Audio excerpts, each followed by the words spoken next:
This is the Benchwarmers Trivia Podcast.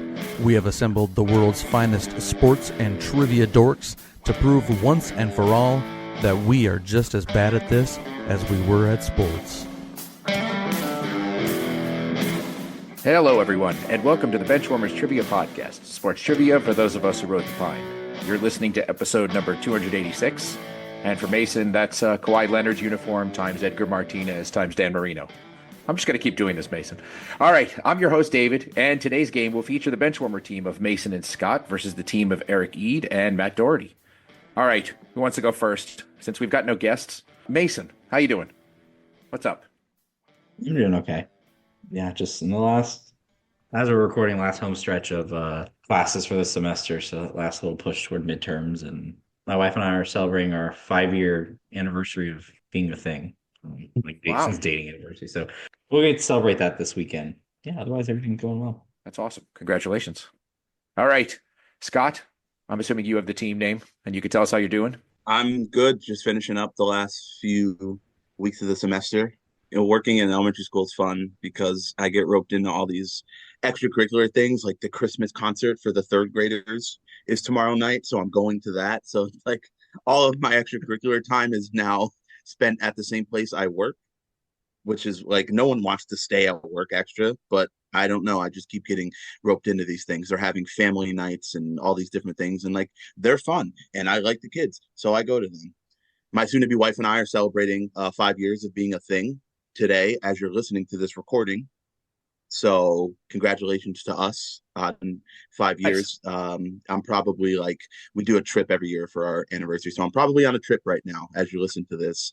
Don't know where we're going. I think we might just be going to Big Bear to get some snow in California this year. Yeah, so that's what's going on with me. Mason and I try to do New Orleans sports-based team names. Last time we played together, we couldn't come up with one. I sent Mason a name, and apparently we've used this team name before. I sent him the name Robert Meacham because he is just like one of the go-to obscure New Orleans athletes that I really liked. And so I often tend to go back to him in my mind. And apparently I did that back in episode 160, the Benchwarmers Body Issue. We were Remember Robert Meacham. That was our team name, which Mason reminded me of. So our team name tonight will be We Still Remember Robert Meacham. As we all do. All right. Well done. We still remember Robert Meacham. I like it. Okay. Eric Ede, how are you this evening? I'm fine. That's it? I don't know. Your next two words are typically Lux, you're fired after that. So, okay, whatever. Oh, no, I'm saving that for later. You asked me to be here, so I'm assuming I'm going to be disappointed. Okay. That's true. That's true. You will be. I haven't been on in a while. I mean, I hosted recently, but I haven't played in a while. It feels like quite some time. So I don't remember the last time you played one of my episodes. So yeah, or any. We'll see how many times I get fired. All right. He's only going to miss one question tonight for us, as opposed to not missing any. He'll miss one for us. That's right. That's right. Matt Dougherty, how are you? I'm okay. I'm alive. And that's good. Scott, I'm curious, at school, do they call you like Mr. Scott, Mr. Grimes? Is it just Scott or no? They call me Coach.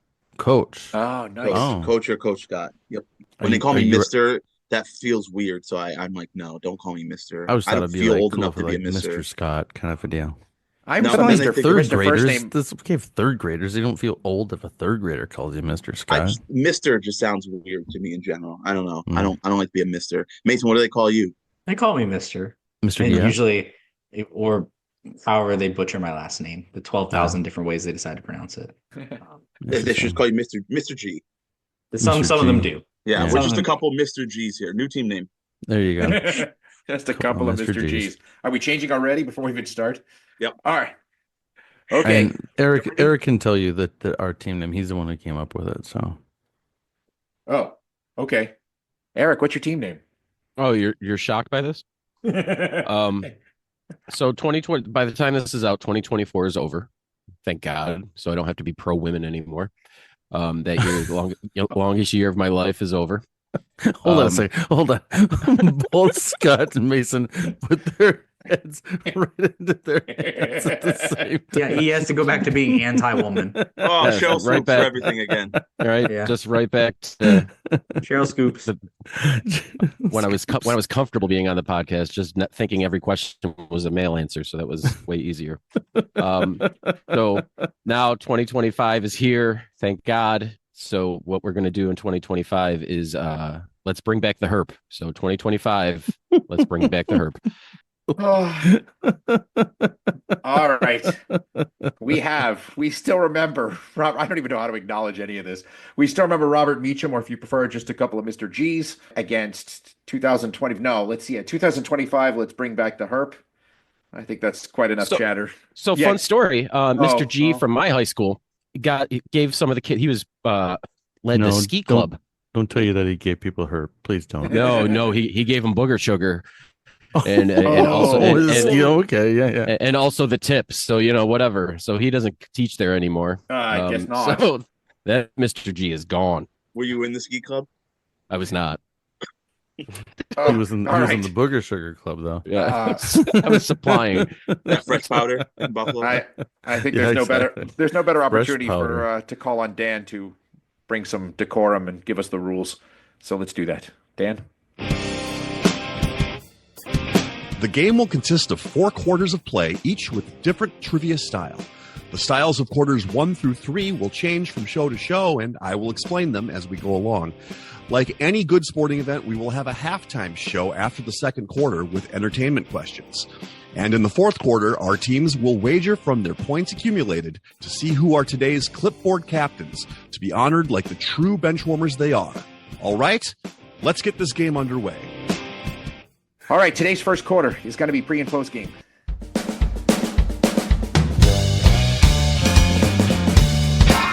Pre and post game. For this quarter, there will be 4 before and after style questions. For example, if I said, what all-time leader in receptions for the Indianapolis Colts was a Notre Dame safety drafted by the Minnesota Vikings, the answer would be Marvin Harrison Smith. Each question is worth 25 points. Okay, question 1 of pre and post game. The top scorer on the 2024 Dallas Cowboys, at least as we're recording this, and the top scorer for the 2024 New York Liberty. We'll check in. All right. We still remember Robert Meacham is checked in. You guys want to talk it out?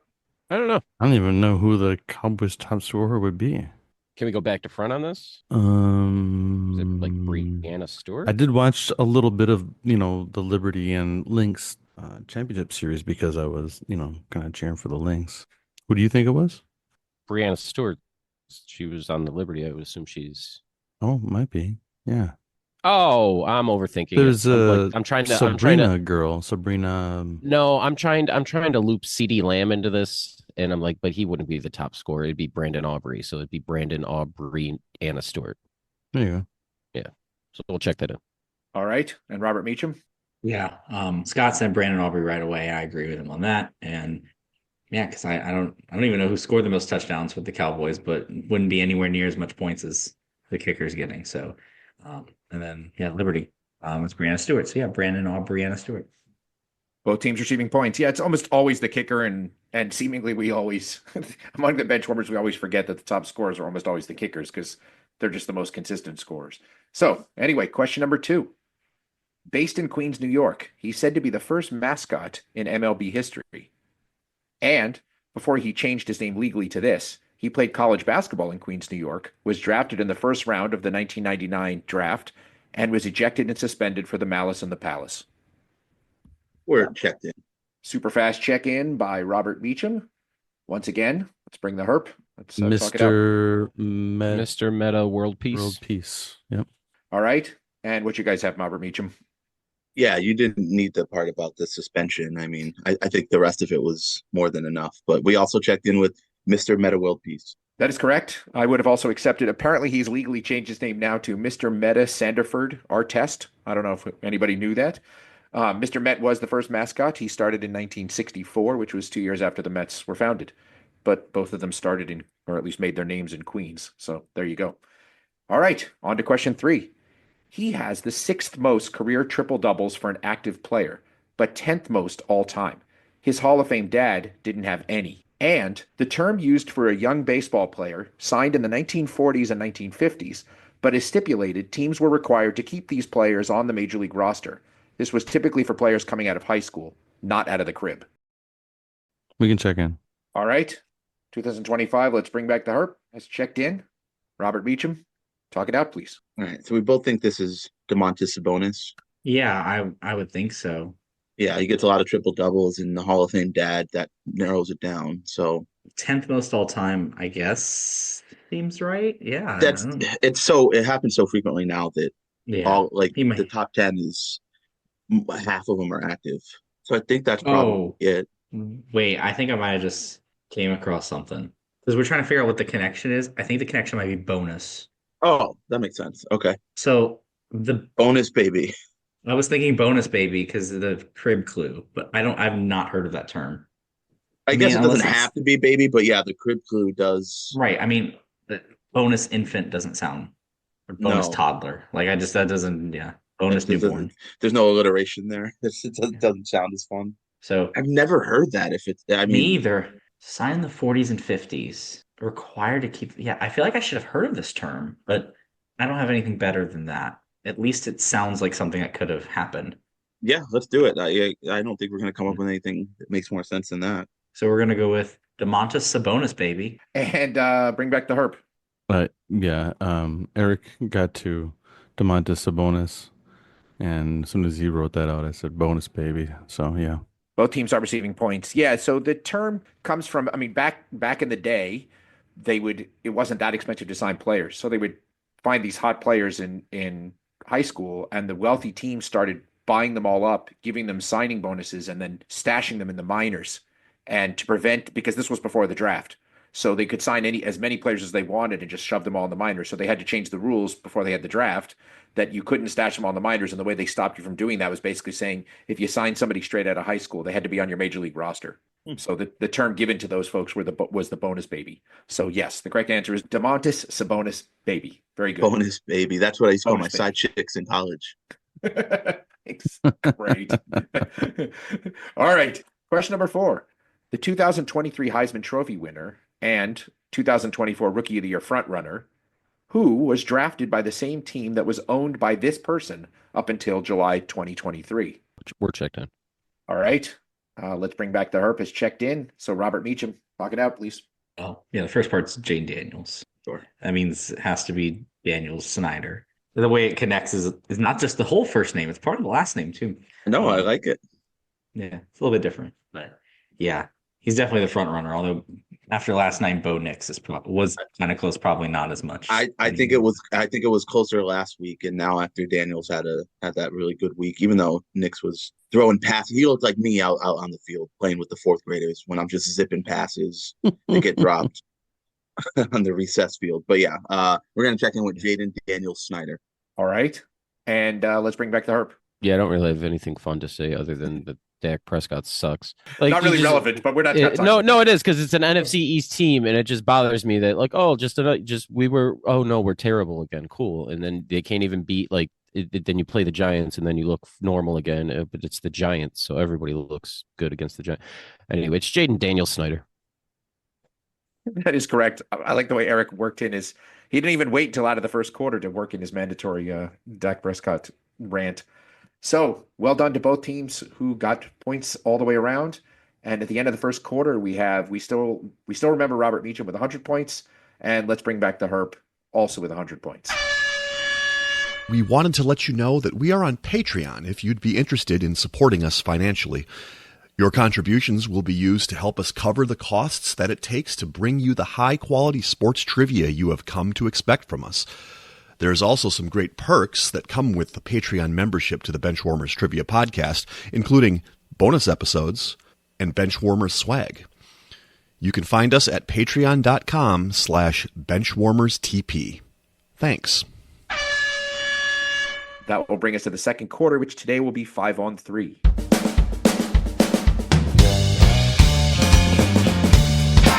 Five on 3. For this quarter, there will be 3 categorized lists containing 5 items, where each item is worth 10 points. The teams will attempt to guess as many items as they can. However, if a team has an incorrect guess, they will receive 0 points for that list. All right. Question number 1, 5 on 3. I'm looking for the 5 quarterbacks who have started 200 or more games for a single NFC team. David, we're going to check in. All right. Let's bring back the Herp. It's checked in. About a minute left for Robert Meacham to pull their list together. We have 4 we feel pretty good about. So Yeah, Favre, Breeze, Eli Manning, Eli, for sure. Rodgers. We think because Yep. he was there for 15, and it was only a couple seasons that he missed, and it wasn't the full season, so Games. he'd still be safe. Yep. And then Matt Ryan was 08 He started right away, so it's not he didn't Right. wait to start. When did he 08 leave? to- Like 2020? I think two? 21 or 22 he went to the Colts. But either Okay, way, so- it fits, right? Well, And he didn't miss a whole lot. I don't remember him ever missing a game. Obviously he did because Yeah, he didn't but- have the streak, but the streak, I don't but- ever recall him like really missing too Yeah. much. I think he's probably on there. Because if he plays 15 years, he would have to miss 2.5 full seasons of games to not get 200. Matt Ryan So, did not definitely not do that. So if we have the time frame right, which I think we do, then he Well, should he was be definitely on there. drafted in 2008 And I think he was and- 22. He went to the Colts in 23, and then because the Colts it was Phillip Rivers Oh, in that's right, okay. 2020, and then they got Carson Wentz for 21, and then Ryan for 22, I believe, is how it went. oh, that's yeah. Sorry, I had it. Yeah, because I'm sorry, I moved it up a year. But yeah, so then okay, Let's then do he all should 5. be there. Yeah. So Favre, Breeze, Eli Manning, Rodgers, and Ryan. All right. And bring back the Herp. So, when you're thinking about the older players before the modern era, I think Mason, you said like 15 years would probably be like the sweet spot, with some injuries and stuff in there is what you need. So like Eric brought up the idea of Tarkington, but remember Tarkington played for the Vikings, then went to the Giants, and then came back and played for the Vikings again. And even then, I don't know that he played like 15 or 16 years. And there were years where he was out for like almost the entire season. So I don't even know that he got over 200 with the Vikings, but it certainly wasn't 200 consecutive games that he played for the Vikings, because he had the Giants in the middle there. And then everyone else I would think of old-timey like 60s, 70s, 80s, they didn't play until they were 37, 38 years old. They started when they were like 23, and then they were smoked by they were 33 years old, kind of a deal. So the names that we came up with, the same ones. Favre and Breeze were right off the bat. Then Eli Manning was pretty quick. The one that we were, and then Rodgers after that, and then the Matt Ryan one was the one that we were kind of tossing and turn on, but Eric's pretty confident about it. So we checked him with all 5 with those same names. Both teams are getting all 50 points. The totals real quick, just in case you're curious. Brett Favre was 253. Manning was 234. Breeze was 228. Rodgers was 223. And Matt Ryan was right behind him at 222. So it really wasn't even that close. Ryan was safely over 200. Question 2. Other than Tom Brady, I want you to name the 5 quarterbacks who have started at least 200 games for a single AFC team. David, we're going to check in. All right. Robert Meacham is checked in. So bring back the Herp. You have about 30 seconds to finalize your list for me. All right. So the ones the that only we one- agree on, Only one we're hung up on is Peyton Manning. yeah, we got Elway, Roethlisberger, Marino, and Rivers. Yeah. And So we're Peyton trying to Manning- think of is there somebody else that might have more than Manning, or that if Manning got Manning's got to 200, be Manning. He's got 200, but he was probably there about 13 years, and you got to remember he missed what the an entire season Not with his neck. was it a whole? Yeah, he missed. Yeah, so he missed that whole season. So you figured, So we'd have to have yeah, had so 13, 14 or 15 seasons with the Colts, because he had injuries too in there 13. also. What's that? No, not really. No, he was pretty much there every So game what he- prior to that. What? missing So an entire season. 98 was when he was drafted, right? 98. Yep. So And then he 98 left till in like about 14. 2010. Was So it that's 10? 13 seasons? 12. Okay, so you think I remember 14 12 is seasons he was with the is Colts. 13 with the Colts. Well, 14 because he missed one, so 13 playing seasons. So I think that's enough to get him 200 because he literally played every game up until that season where he missed the whole season. All right, so David, we're checking in with Elway, Roethlisberger, Marino, Rivers, and Manning. Okay. And we still remember Robert Meacham. What'd you have? We've had the exact same 5. decided that we also feel comfortable enough that Peyton Manning just made it over the threshold with the Colts. So we checked him with the same 5. All right. So this is what the list looks like. Ben Roethlisberger, 247. Marino, 240. Elway, 231. Phillip Rivers, 224. And your math was almost spot on, Ede. Peyton Manning was right at the cusp. He was 208. So he made it. By the way, Brady was, I don't remember, a lot more than that. So good job, both teams getting full points again. All right, question number 3. I'm looking for the 5 quarterbacks who start at least 200 games for a single Canadian Football League team. No, I'm kidding. That's not the question. That'd be Warren Moon. No, wait. Go ahead. That's right. Here's question number 3. To date, no coach has ever won the Super Bowl with multiple teams. Name the 5 coaches who have won the Super Bowl with one team but lost with another. Hey, David, we're going to check in. Yeah. All right, let's bring back the Herp is checked in. That gives you about 45 seconds, Robert Beecham. Oh, wow. So we have 2 for sure with Reed and Parcells. Definitely Reed and Parcells. You think Don Shula, which I think I'm convincing myself that he was the coach of when the Colts lost Super Bowl 3. I know he coached the Colts, and that seems to, I'm thinking of the time frame. I think you're right. Yeah. It's just nobody remembers it because he was with the Dolphins for so long, but he was the Colts coach. There's a more recent one like Gruden. No, right? Tony. Oh, what about Tony Dungy? Tony Dungy, right? Doesn't that work? Who did he? Well, Gruden was the coach when the Bucks won, right? Not Dungy, right? So where's Dungy's? Wait. Oh yeah, because he was gone by that point. Yeah. Yeah. Sorry, I was. That almost tripped me up too. Oh, what about what's the guy name from Green Bay? Which one? Went to McCarthy, Seattle. Sherman. Green Bay and Seattle. Can't think of his name. Mike Holmgren. He would work. I couldn't remember his name, but I see the guy. When the Steelers beat him. Yep, Holmgren for sure. Because he would have won in the Packers. 90s. The one that Parcells would have lost. All right, let's wrap this. You guys close? So I think we just have the 4, right? We got Holmgren, Parcells, Shula, Reed and Shula. And Shula. And we don't have enough time. I think if we had more time, I think we'd probably get there, but we don't. So yeah. David, we're checking in with Mike Holmgren, Bill Parcells, Don Shula, and Andy Reid. All right. And let's bring back the Herp.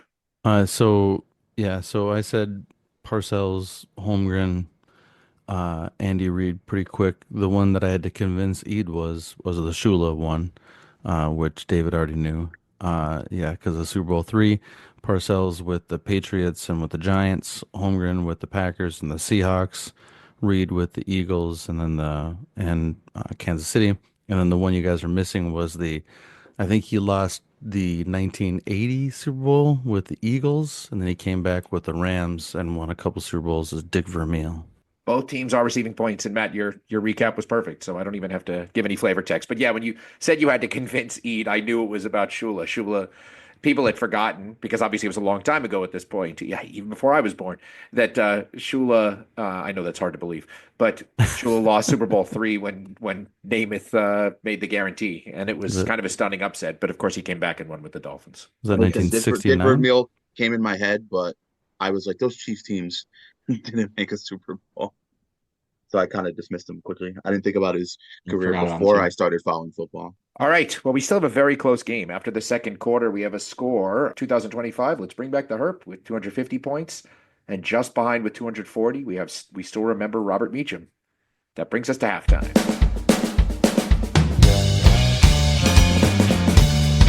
It is now time for the halftime show. There will be 3 entertainment questions pertaining to sports, with each question worth 25 points.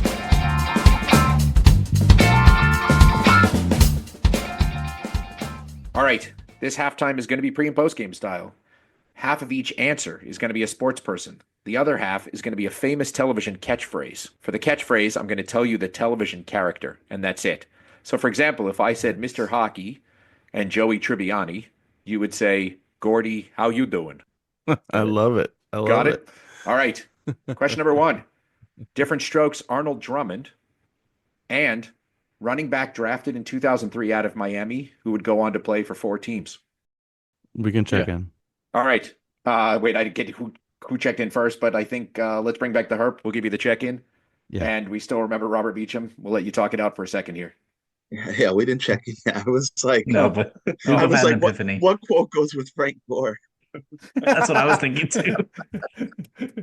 And then I realized what it is. Yeah. It's obviously what you're talking about, Willis McGahee. So we're going to Yeah. check in with that. All right, and bring back the herp.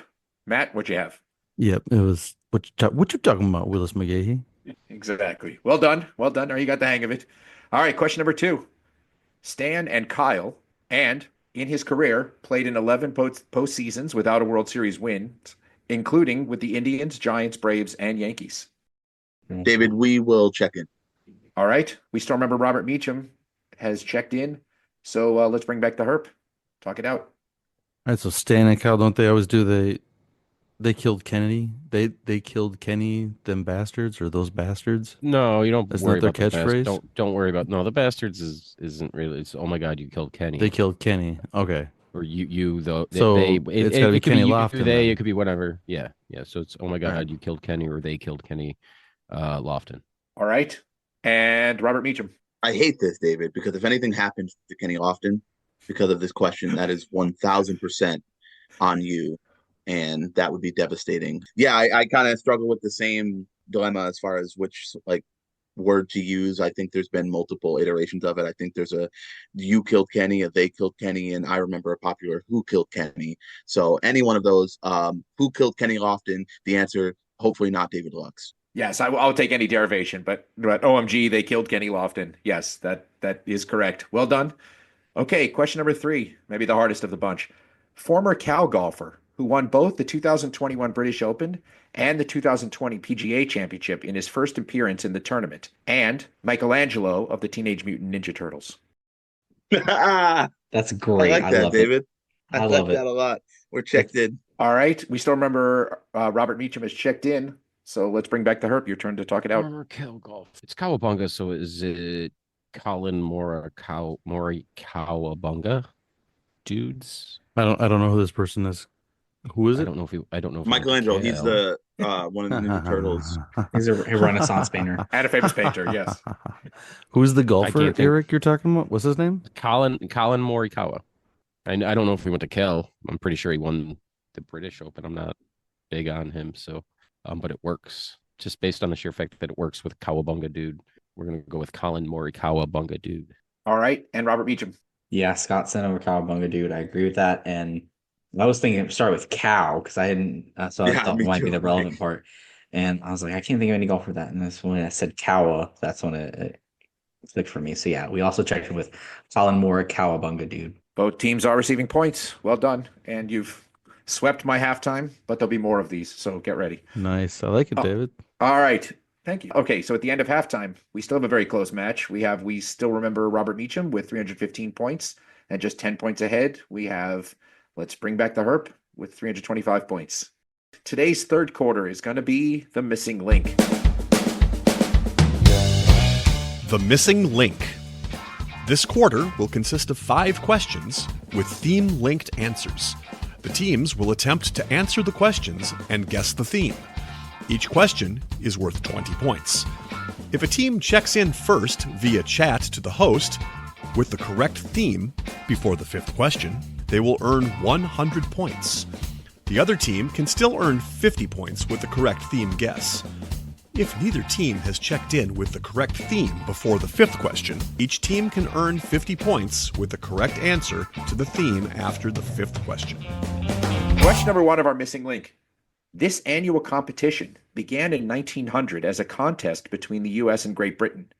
In 2023, 155 nations entered. The U.S. has won the most times with 32 titles and 29 runner-ups, but haven't done either since they won in 2007. Name the competition.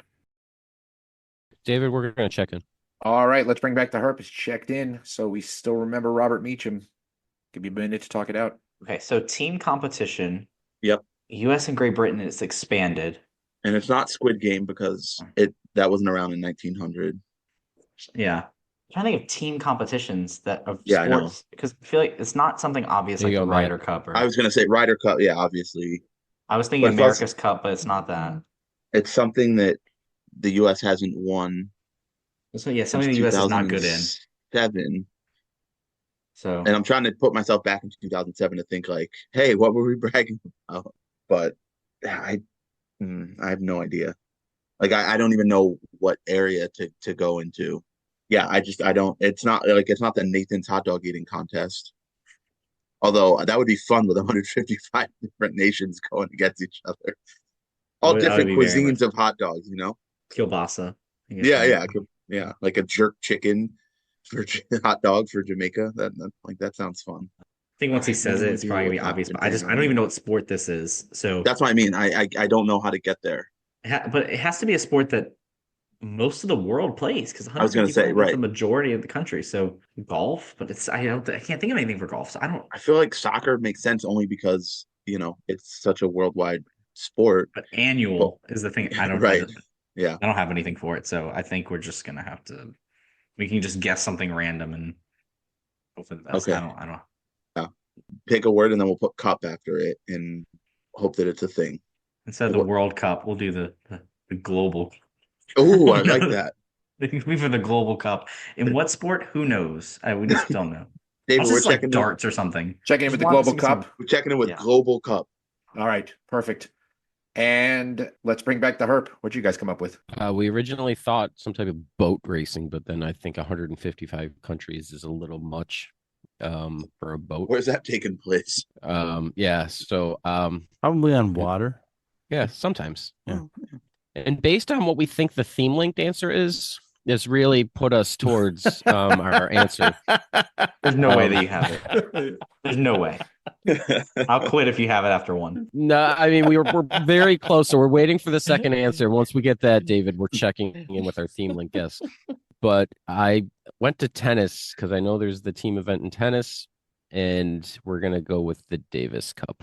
One team is receiving points, and disappointingly, it is. Global Cup? It's the Wow. Global Cup. No, it is the Davis Cup.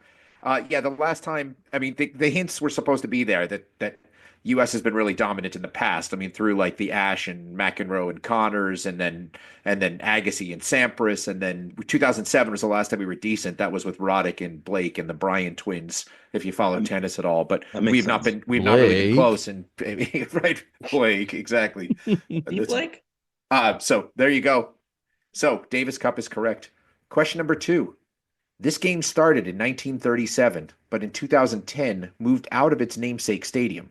In calendar year 2015, Michigan State played in the game twice, going 1-1, winning on January 1st, 2015, and losing on December 31st, 2015. David, we're checking in.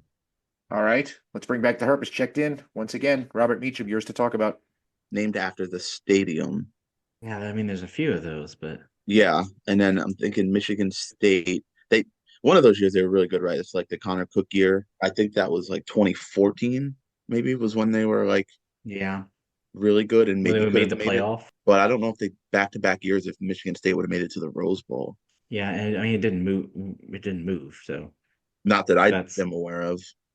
So what are the other games named after the stadium? You mentioned Orange Bowl. Cotton Bowl, Could be. because then they played it. They played in AT&T Stadium though. So in 2010 it moved.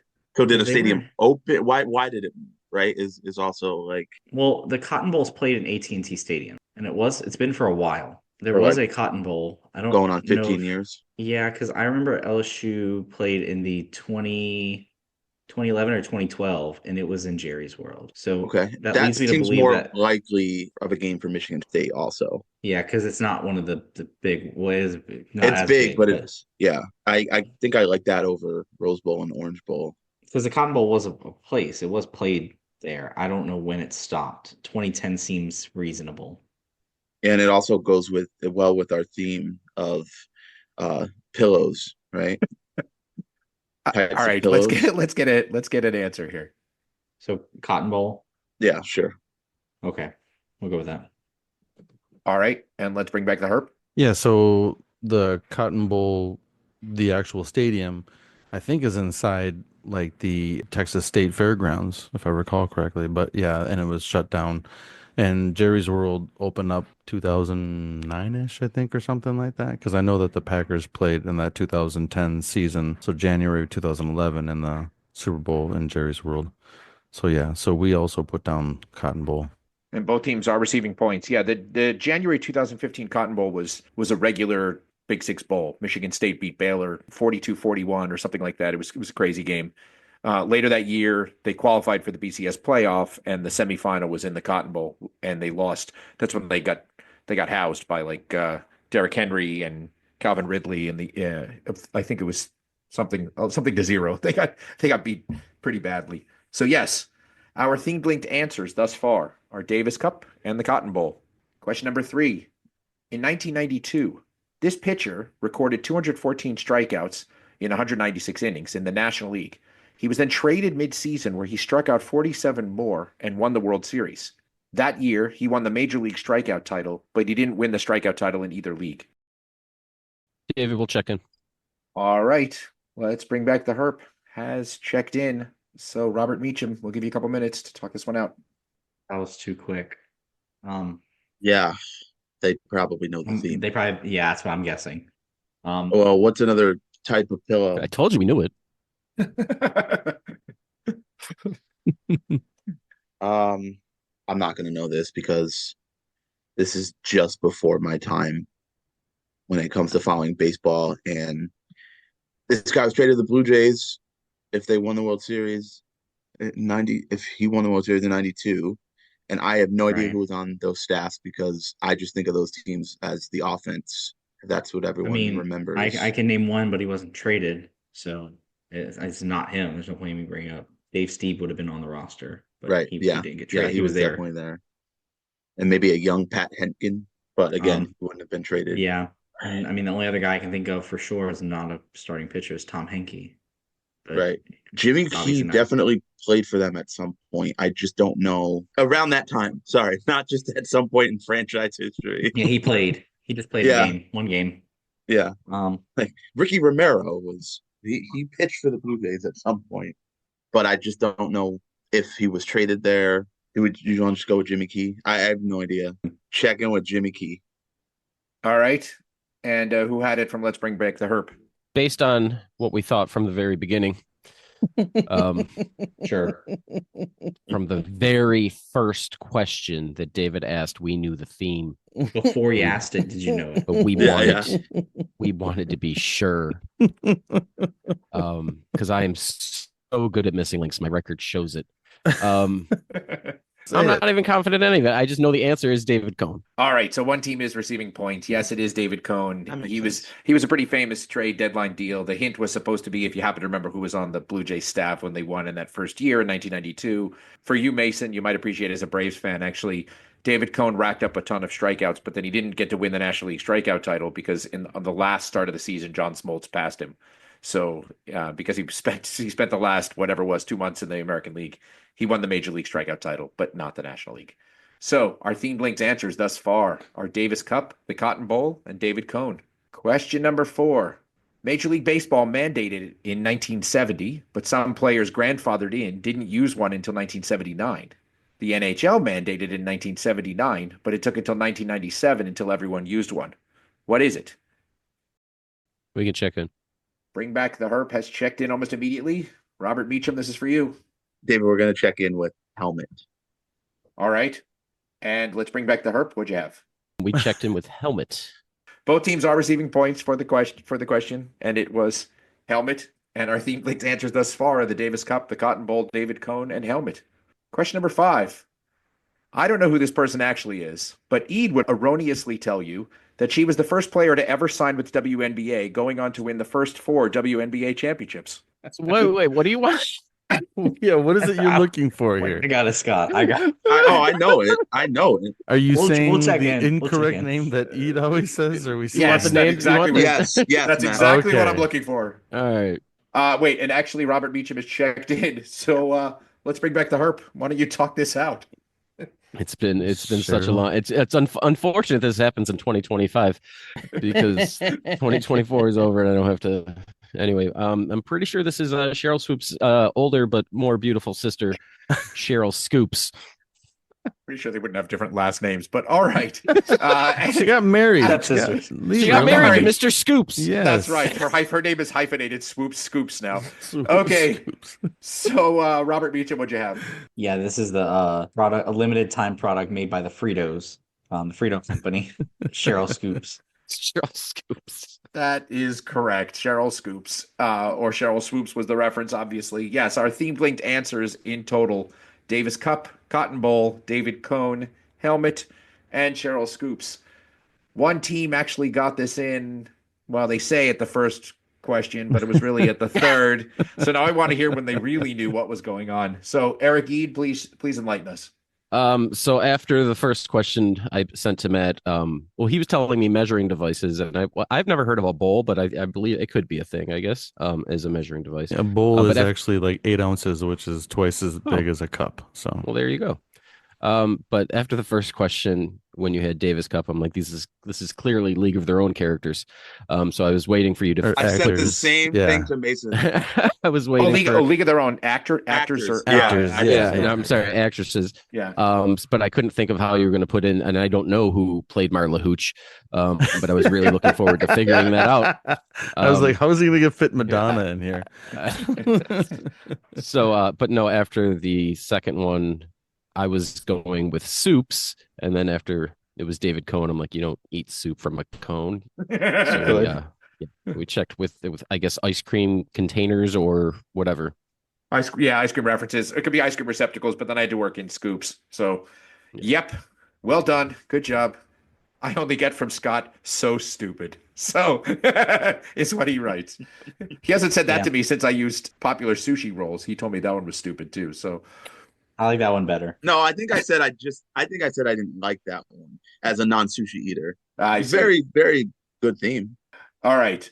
At the end of the third quarter, we have scores of, we still remember Robert Meacham with 425, and with a bigger lead now, but still within reach, let's bring back the Herp with 525 points. That will bring us to the fourth quarter.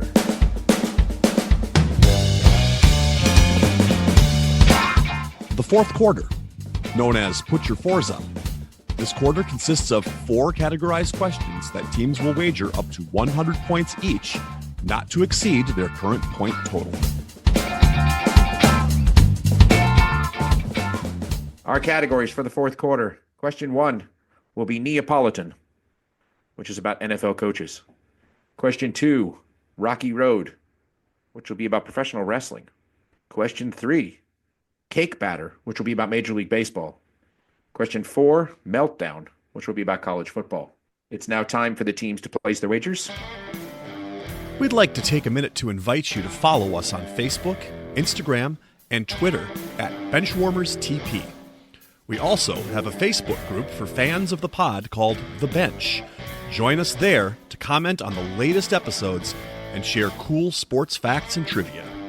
If you'd be willing to rate and review us on iTunes or Stitcher, we'd greatly appreciate the support so that other people may find this podcast. Thanks. Now that the wagers are in, on to the questions. Question 1, Neapolitan. He was last a head coach in the NFL in 2004. And though he is in the top 4 for coaching wins for both an NFC North team and an AFC East team, he had a career losing record in the NFL. David, we will check in. All right, let's bring back the Herp. It's checked in. We still remember Robert Meacham. Take some time to talk it out. Okay, so here's what I'm thinking, Mason.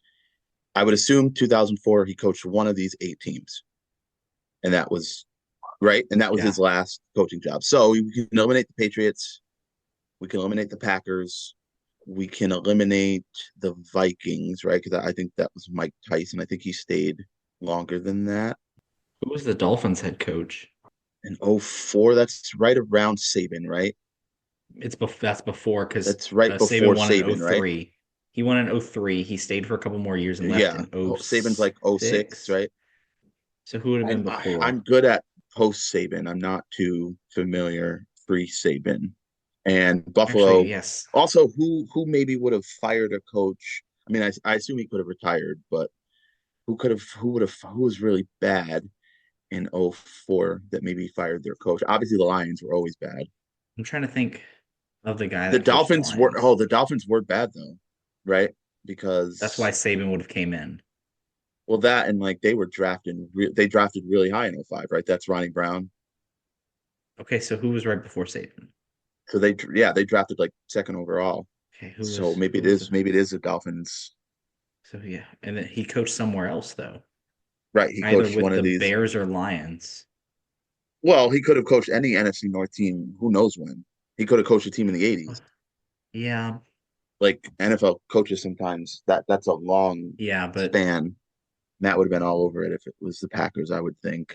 okay. So So it's like who coached the Vikings, Lions, or Bears in, I don't know, the 90s, or yeah, because so if this guy is top 4 coaching wins for his AFC East team, assuming it's the Dolphins, he would have had to have been there for a little bit of time. right. And then So he probably coached I his other mean, team in the 90s. yeah. Okay, so if it's the Bears, then it's whoever's after Ditka. I don't know when he left, but and then Right. the No idea. Lions, there's this guy who was there for the 90s. I don't remember his name. That was there for all the most of the Okay. Barry Sanders years. I just don't remember his Yeah. name. It's a Would also make sense for him to be in the top 4. Man, I'm gonna be so mad when I hear this name. yeah. So if he coached the Dolphins in 04 and then retired in Florida, like all Yes. old people do. Correct. So He didn't have to go far like other old yeah. people. Yeah. Okay. Yeah, So but that who doesn't was the help. coach of I the mean, it Dolphins doesn't in help 'cause 04? I don't That's know. the answer to this question. I don't know. I can name a bunch of post Saban guys, Cam Cameron and Tony Sperano Yeah. and all those other guys. But Yeah. before Saban, my best Yeah, friend's I a couldn't Dolphins fan. I'm sure I made fun of this guy all the time and just can't think of who it is. So Yeah.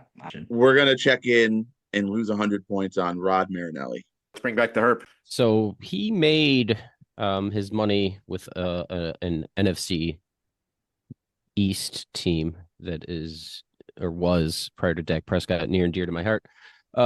Defensive coordinator for the Cowboys in their Super Bowl era. Basically when I think of NFC North teams and AFC East coach that did both, I think of Dave Wanstead. So that's where we went, and I'm pretty sure he followed Jimmy Johnson from Florida over to Dallas, and then all that fun stuff. So one team is receiving points, and surprising no one, the answer is Dave Wanstead. He had a career record of 84 and 90, but he was 4th in wins with the Bears and 2nd after, of course, only Don Shula with the Dolphins. There are a bunch of other guys who could have come near to qualifying for this that were their top 5 in wins or top 4 in wins for a team that have a losing record. Guys like Dom Capers, Doug Peterson is on this list. Sam Weich is on this list. There aren't that many. I almost made it a 5-on-3, but I thought that would be unnecessarily cruel. So the correct answer is Dave Wanstead, famous resident of Naples, Florida. Yes. The Lions coach you're trying to think of in the 90s, it was Wayne Fonts. Wayne Fonts, Yes. exactly. Yep. Yeah, that's the guy. Mason. Rasputin, the guy that always it was like 8-8 or like 9 and Jeff 10 or whatever. Not sorry, No, Jeff Fisher was 9 and 7 and would make Yeah. the playoffs, but then would lose in the first round. And I knew I was right, Mason. I used to make fun of Dave Wanstead to my best friend all the time. I hated that guy. Yeah. And now it's bitten me in the ass again. 20 years later. 20 years Well, later. karma's a bitch, but you made fun of him, and now he's mocking you somewhere. Yeah. All right. And, well, not somewhere in Naples, Florida. In Naples, Florida. He was on the specifically, beach. Yes. Question 2. All right, Scott, this is your chance to redeem yourself. Category is Rocky Road. Every year since 1972, Pro Wrestling Illustrated has selected a Wrestler of the Year. Several wrestlers have finished in the top 4 at least 3 years in a row, including The Rock, who won the award in 2000. Since The Rock won, only one person has won the award 3 years in a row, doing so in 2016, 17, and 18. Name this wrestler who was also awarded PWI's Wrestler of the Decade in the 2010s. David, I'm going to check in. All right, let's bring back the Herp is checked in. Scott, talk to yourself. Yeah, with no Yeah. like sort of company to latch onto. Initially, I thought Daniel Bryan, but he was injured during this time. He retired before he returned, so he wouldn't have won the award during this time frame. Seth Rollins, but not during these years. So I was down to three different companies. Will Ospreay from mostly New Japan. Well, Kenny Omega from New Japan, and then All Elite. But I think we're going to go with AJ Styles because he joined WWE in 2016. That was a banner year for him. And then he was the world champion in 2016 and 2017. And he would definitely be someone who would be called Wrestler of the Decade for the 2010s. So we're going to check in for 100 points with AJ Styles. All right, bring back the Herp, or maybe just Eric Ede. So I've been trying to get back into the wrestling And I'm trying, and it's a lot harder. I like watching the older stuff from when it was just more ridiculous. So I used more trivia logic in this, where I knew a set group of names, and I didn't want to pick the most obvious answer on that. So when Scott answered, it made me feel a little bit better about what I went with, because I had it down to like Seth Rollins, CM Punk, Randy Orton, all those guys, but I felt like they were too obvious. So I know of AJ Styles. I'm like, I know he was a champion at one point. So I also we went with AJ Styles for 100 points. Both teams are receiving points. See, Scott, you pulled it out. Yeah. Good job. I'm proud. All right. Yeah. I don't have any flavor text for AJ Styles. If you want to throw in any, I thought it was pretty well deserved. The AJ stands for his real name, Alan Jones. Yes, which I did know. Now I know why he's AJ Styles, because Alan Jones coming to the ring, no one's intimidated. That's very true. I almost said he was born in North Carolina, but I didn't know if that would be too obvious or not help at all. All right, question number 3. Cake batter. In 2023, what National League batter set a record for hitting the most home runs in a season in which he hit less than 200? David, we're going to check in. All right, let's bring back the Herb. He's checked in. About a minute for Robert Beecham to talk it out. So you sent Schwarber and Alonso, both very viable options. I think Schwarber makes a little bit more sense. Yeah, I just Pete Alonso under 200 is the thing that bugs me. I just don't think that happened. If he hit like 212, that would surprise me. But yeah, under 200. I mentioned like Suarez for the Reds. He's a guy that hits a lot of homers and doesn't hit for a high average. Yeah. But I think he had a down year, so I don't even think he had a lot of homers. Schwarber has had some big years in the last couple. He's been in the 40s. Recent. It seems like his character. Like I think he's like an all or nothing kind of guy with that. So it's funny because he's an OBP guy to an extent. Like he was batting leadoff for the Phillies because like he'll walk, like he'll take walks, but yeah, he does not hit base hits at all. So I would do Schwarber of the names. I don't remember how many he had, but he had like a 40 something 40 home run. I don't know if it was 23, but in the last couple of years somewhere. He's been hitting consistently in the 38 to 45 range. Yeah. And I can't think of many guys that would hit over that. Like Alonso's the only one I can think that could hit over, but I just don't think he got under 200. So I am good with it. Okay. We're going to go Kyle Schwarber for 100. All right. And let's bring back the Herb. What'd you have? Yeah, we also had Schwarber for 100. Both teams are receiving points. Yeah, he's kind of a strange stats kind of a guy. So in 2023, he had 47 home runs and he hit 197. And I think a lot of that he was hitting leadoff, which is even stranger. Yeah. So also in the last 3 years, he has the most home runs in the National League and the most strikeouts in the National League.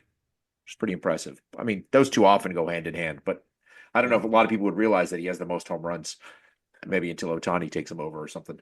Yeah. So on to question 4. We don't need to talk about the scores. I think we're not that close. So question number 4, meltdown.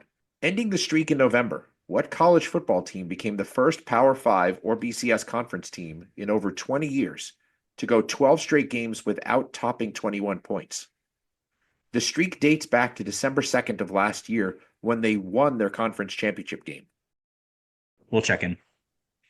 All right, we still remember Robert Meacham for the last time has checked in, so let's bring back the Herb. Okay, so Michigan won the Big Ten. Georgia won SEC, right? They won they beat Alabama in the conference championship game, right? Yeah. Oregon won, right? Didn't they win the Pac 73 or whatever they were called? Last year, no, I'm pretty sure Washington won that. But Washington won, of course. Yeah. What am I thinking? So the ACC was Florida State, wasn't it? Florida State. They went they had to have. Then the Big 12 was. Oh, it might be Florida State. Because Florida State started off like 0-3 this season, and they were really bad to begin with. They were really bad this year. Okay, so I don't know who won the Big 12 though. Texas. Oh, has to be Texas. Yeah, did they? Okay. Yeah. So you want to? I mean, it seems like Michigan would have scored more than 21 points this season, at least some point. So it's between Michigan and Florida State. Yeah. Matter of fact, I think I watched a game where Michigan played USC and they won like 28-21 or something like that. What's the question? So they're looking for the school that without topping 21 points in the last 12 games. So in the 12 games, yeah. 21 points counts without going over 21 points. So 21 points count. 21 'Cause I know points that- would be fine, yes. Okay, so because I know Florida State scored 21 against Georgia Tech because I lost money on that. Yeah, I was going to say because you're a degenerate gambler. We all know that. Correct. And then they proceeded to lose everything. And I think maybe they beat Cal. So I'm feeling good about it. And they just got rocked by Florida maybe a couple weeks ago. So, or a week, no, not even that long ago, the 30th. So, yeah. All right, David, we're going to check in for 100 points with Florida State. All right. And we still remember Robert Meacham. Mason, what'd you have? Yeah, so I had to think about the conference championships, and I actually told Scott that I know the game that they broke it on because it was a joke because both of these teams were like 1-9 or 2-9. It was something, they were both very bad. They blew out Charleston Southern from whatever conference they're from, but that was the game they broke it with because ever since they lost Jordan Travis and then got blown out by Georgia, and they've looked very badly this year. And yeah, they won that Cal game, and the Charleston Southern went 2-10. So I guess they're starting their new streak now because they didn't score 21 against Florida. But yeah, we checked in with Florida State for 100. Both teams are receiving points. Yeah, you had it. All right, Mason. I mean, Florida State finished 2-10 this year. They beat Cal, but the score was 14-9. It was pretty pathetic. And they beat up on Charleston Southern 41-7. They won the ACC championship game, so the streak went back to last year, as I said in the question. But they lost their quarterback, and they won the ACC championship game 16-6. So it's not like they were ever piling up scores. But if you think about it in today's game, it's hard to go that many games in a row without scoring 21 points, more than 21 points, no matter who you are. It's pretty pathetically bad. All right, our game has come to an end, and here are the final scores. We still remember Robert Meacham finished with a very respectable 625 points, but our clipboard captains of the game, who are receiving the coveted Austin Reed Award with 925 points, is 2025. Let's bring back the Herp. All right, guys, you made it. You did it. Good job. Perfect game too. And a perfect game. Oh. Yeah, they wow, even look got at the that. missing link first. So, Yeah, they perfect. Like, yeah, they got it. Y'all got everything you could. that was Would pretty help, impressive. Eric. Leaving no points on the table. Speaking of David Cohn, That's right. True. That's right. All right. Anybody have anything to say for the good of the Who's- order? As Taekwondo David, might say? are you editing this, David? I will edit this. All right. Dak Prescott. David, if they get a perfect game, are you like the catcher? Do you get credit? Credit Yeah, for catching call perfect it game. Perfect game, Right. yeah. You wrote questions they could answer. All right. Well, it's, Actually, Go ahead. one thing. 'Cause I don't know if this has been mentioned enough or not, but I'm pretty sure promo code at Dobos Light still works. Check your taint. Yeah, just and I know Riley gave out he bought some Benchwarmer stuff and like gave it out to a couple of listeners. So Yep. thank you for doing that. That we greatly appreciate it. I know he's telling everybody about us, and I again also appreciate that. So if you're a listener and you're out there and you like what we're doing, just tell some people. I can't say it better than that. All right. Well, on behalf of Mason and Scott, Matt Dougherty, Eric Ede, I've been David Lux. Thank you all for listening to the Benchwarmers Trivia Podcast. And until next time, we'll keep the bench warm.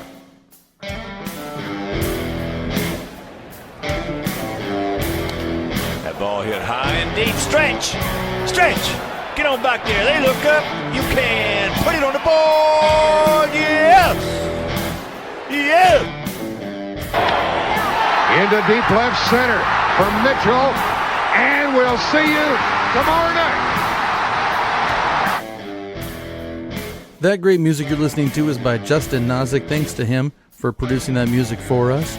You've been listening to the Benchwarmers Trivia Podcast. Make sure to check us out on all of our social media. We are at Benchwarmers TP.